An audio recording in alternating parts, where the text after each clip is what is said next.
আগামীর বাংলাদেশের তরুণরাই রাজনীতিতে গুরুত্বপূর্ণ ও গুণগত পরিবর্তন আনতে পারবে, এমন মন্তব্য করেছেন পররাষ্ট্র উপদেষ্টা তৌহিদ হোসেন। সকালে রাজধানীর ইন্টারকন্টিনেন্টাল হোটেলে আয়োজিত বেঙ্গল ডেল্টা কনফারেন্স 2025-এ একথা বলেন তিনি।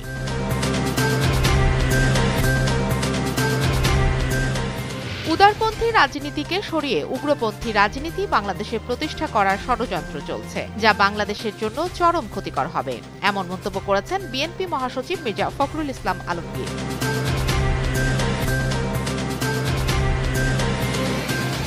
সন্ত্রাস বিরোধী আইনে মামলায় আব্দুল লতিফ সিদ্দিকী, অধ্যাপক শেখ হাফিজুর রহমান কার্জন, সাংবাদিক মঞ্জুরুল আলম সহ 16 জনকে কারাগারে পাঠানোর আদেশ দিয়েছেন আদালত।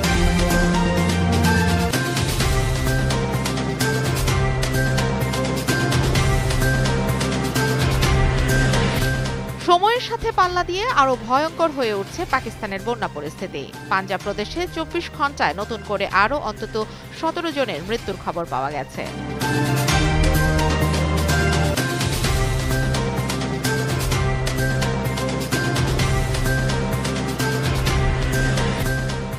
অনেক সমীকরণ পেরিয়ে এশিয়া কাপ হকি খেলতে যাওয়া লাল সবুজের প্রতিনিধিরা আসরের উদ্বোধনী ম্যাচে মালয়েশিয়ার কাছে 4-1 ব্যবধানে হেরেছে। দলের হয়ে একমাত্র গোলটি করেন আশরাফুল ইসলাম।